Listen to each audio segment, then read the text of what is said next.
किरण ग्रोवर की ओर से आप सबको नमस्कार। हिंदी मंजूषा चैनल पर आप सबका स्वागत है। चलते हैं कहानी मंच की ओर। आज की छोटी सी कहानी जो कि देवरानी जेठानी के त्याग और समर्पण की कहानी है। कहानी का शीर्षक है गोद भराई। आज खन्ना साहब के घर में खुशियों की सौगात आ गई है। आज सुमन जी की बहू अदिति जी की गोद भराई की रस्म है। सुबह से ही उनके घर में बड़ी गहमा गहमी चल रही थी। मेहमानों का, रिश्तेदारों का आना तांते की तरह लगा हुआ है। उनके घर सालों बाद ये खुशी का मौका आया है। इस कारण बड़ी धूमधाम से, उत्साह से सारे कार्यक्रम रखा गया। पूरे मोहल्ले वालों को बुलाया गया है। आरती जो कि सुमन जी की बड़ी बहू हैं, वह पूरे उत्साह के साथ दौड़ दौड़ कर सारे मेहमानों का स्वागत कर रही थी। सारे घर के काम का जिम्मा आरती के ऊपर ही था। उसकी और अदिति की आपस में देवरानी जेठानी की बहुत पटती थी। वह अदिति को अपनी छोटी बहन के समान समझती, प्यार करती। उन दोनों की उम्र में बहुत अंतर था। आरती की शादी को 7 साल हो चुके थे, पर वह माँ बनने के सुख से वंचित थी। अदिति उसको अपनी जेठानी नहीं, बड़ी बहन मानती थी।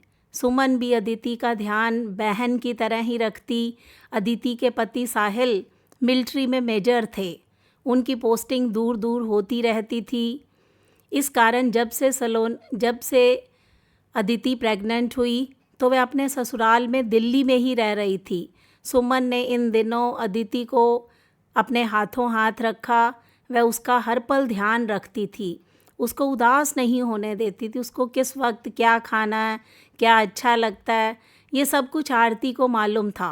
सुमन जी को कुछ संभालना ही नहीं पड़ता था। आरती के कारण वह बिल्कुल बेफिक्र रहती थी। वह एक साए की तरह उसके साथ, रात को उसके पास ही सोती थी। यूँ तो 7वें महीने में ही गोद भराई की रस्म होती है, पर उसके पति को छुट्टी नहीं मिली। इस कारण पूरे 9 महीने में ही गोद भराई का कार्यक्रम रखा गया। और जब सुमित 2 महीने की छुट्टी पर आए, दोपहर में गाने बजाने के बाद गोद भराई की रस्म चालू हुई। सब लोग ने बारी बारी से जाकर सलोनी की गोद में फल, मिठाई, नारियल, जो भी कुछ उपहार देना चाहते थे उसकी चुनरी में डाल दिए। आरती भी उसके लिए एक सुंदर सी चेन लाई थी। वह जैसे ही गोद भरने उठी, तभी सुमन जी और उसकी ननद दोनों ने सबके बीच हाथ पकड़ लिया। वह बैठी ही थी कि पास बैठी उसकी बिल्डिंग में रहने वाली मीना जी बोली, तुम गोद नहीं भर सकती क्योंकि तुम माँ नहीं बनी हो। अभी तक पीठ पीछे सब तुमको बांझ बोलते हैं। सुनकर आरती को मानो काटो तो खून नहीं, वह रो पड़ी। दौड़कर अपने कमरे में चली गई और ज़ोर ज़ोर से रोने लगी।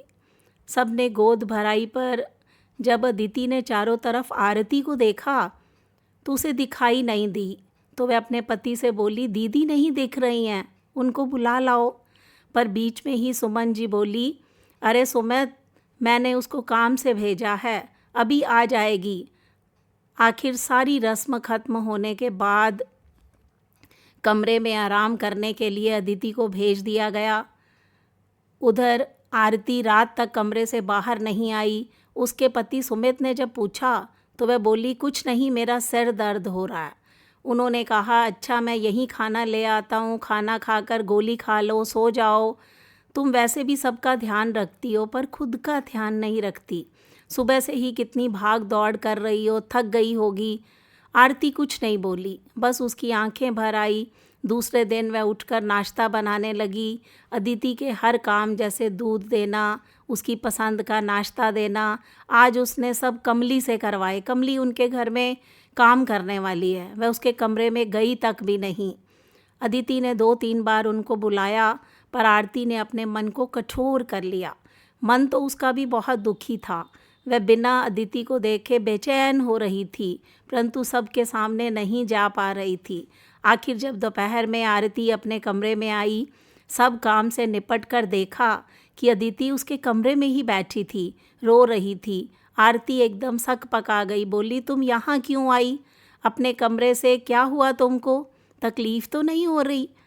अदिति उससे लिपट कर रोने लगी। हाँ प्यारी दीदी, मुझसे नाराज़ हो गई हो, मुझसे नहीं बोल रही हो, क्या मुझको तकलीफ़ नहीं होगी? दीदी आपको मेरी कसम, बताओ क्या हुआ? आप मेरी गोद भराई भी नहीं आई? किसी ने कुछ कहा क्या, या मुझसे कोई गलती हो गई? नहीं सोना, तुम तो बहुत अच्छी हो। अदिति तुम बहुत अच्छी हो। आरती रोने लगी। पर मैं माँ नहीं बनी हूँ, ये कहकर चुप हो गई। तो क्या हुआ दीदी? आरती आगे कुछ नहीं बोली, क्योंकि वह नहीं चाहती थी कि घर में कुछ कलेश हो, उसका बुरा असर अदिति के वक्त पर पड़े। अदिति तुम कमरे में जाओ, आराम करो, अमित इंतज़ार कर रहा होगा तुम्हारा। नहीं दीदी, ये तो कहीं गए हैं, मैं आपके पास ही रहूँगी अभी। और उसकी गोद में लेट गई। वह भी उसके बालों को सहलाने लगी। उनकी आंखों में आंसू भर आए। आज सुमित के बचपन के दोस्त की मंगनी की रस्म थी। पूरे परिवार को बुलाया गया था।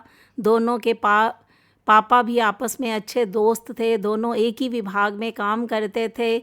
सुमन जी जाते जाते आरती से बोली, हम लोग जल्दी ही आ जाएंगे, तुम अदिति का ध्यान रखना, कुछ भी प्रॉब्लम हो तो फ़ोन कर देना, जाना भी ज़रूरी है। कहकर वे सभी चले गए। रजनी अदिति को दूध और नाश्ता आरती ने दिया। थोड़ी देर बाद अचानक ही अदिति के पेट में दर्द होने लगा। वह दर्द से कराहने लगी। बोली, दीदी बहुत दर्द हो रहा है, उठने की कोशिश भी कर रही हूँ पर उठ नहीं पा रही। उसकी हालत देखकर आरती घबरा गई। कमली, ओ कमली, ज़रा जल्दी से इधर आ, दीदी को बहुत दर्द हो रहा है, इसी वक्त अस्पताल ले जाना पड़ेगा। कमली आकर बोलती है, हाँ दीदी, ऐसा दर्द तो बच्चा होने पर ही होता है। दोनों ने संभाला। ड्राइवर को जल्दी से गाड़ी निकालने को कहा। अदिति को गाड़ी में बिठाकर अस्पताल चलने को बोला। आरती और कमली दोनों अदिति के पास बैठी उनको दिलासा देती जा रही थी।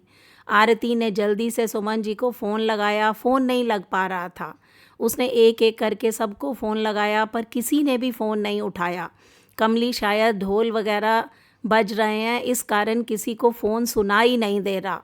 मैडम अस्पताल आ गया है, ड्राइवर बोला, जल्दी से नर्स व स्ट्रेचर लेकर आओ। तब तक अदिति का दर्द बहुत बढ़ चुका था। दीदी मुझे और मेरे बच्चे को बचा लो, मैं मर जाऊंगी।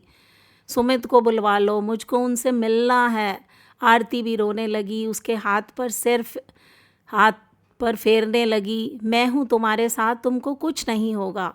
उसको अंदर ओटी में ले जाया गया।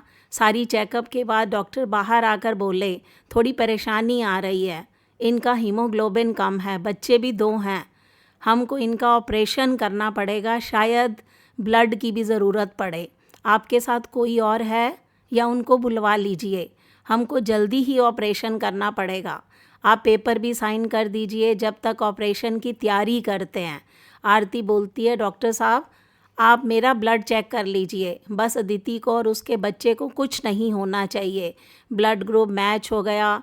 जब तक सुमित को फ़ोन लगा, उसने जल्दी से उन सबको अस्पताल आने को बोला। उसका ब्लड लेकर नर्स ने उसको लेटने को कहा और खुद ऑपरेशन थिएटर में चली गई। थोड़ी ही देर में नर्स आकर बोलती है, बधाई हो आपको, अदिति जी को जुड़वां बच्चे हुए हैं, ऑपरेशन भी सफल हो गया। अदिति खुशी के मारे रो पड़ी। आरती भी रो पड़ी, भगवान को दोनों धन्यवाद देने लगी। तब तक सारा परिवार आ चुका था। सब ने एक दूसरे को बधाई दी। नर्स बोली, आज आरती जी के कारण दोनों जच्चा बच्चा सलामत हैं। सुमन जी आरती के पास आकर बोली, आज मैं तुमसे माफ़ी मांगती हूँ बहू, मैंने उस रोज़ तुमको गोद भराई नहीं करने दी। लोगों के कहने में आकर आज तुमने अदिति और उसके बच्चे की रक्षा करके अपना पूरा फ़र्ज़ निभाया। शाम तक अदिति को होश आ गया। उसने पालने में देखा कि 2 प्यारे से बच्चे सो रहे हैं। उसने सुमित से बोला, मुझे उठाओ। उसने धीरे से बैठकर एक बच्चे को गोद में ले लिया और पास खड़ी हुई आरती को बोली, दीदी आपने तो मेरी गोद भराई नहीं की, आज मैं आपकी गोद भराई करना चाहती हूँ। बच्चे को आरती के हाथों में थमा दिया।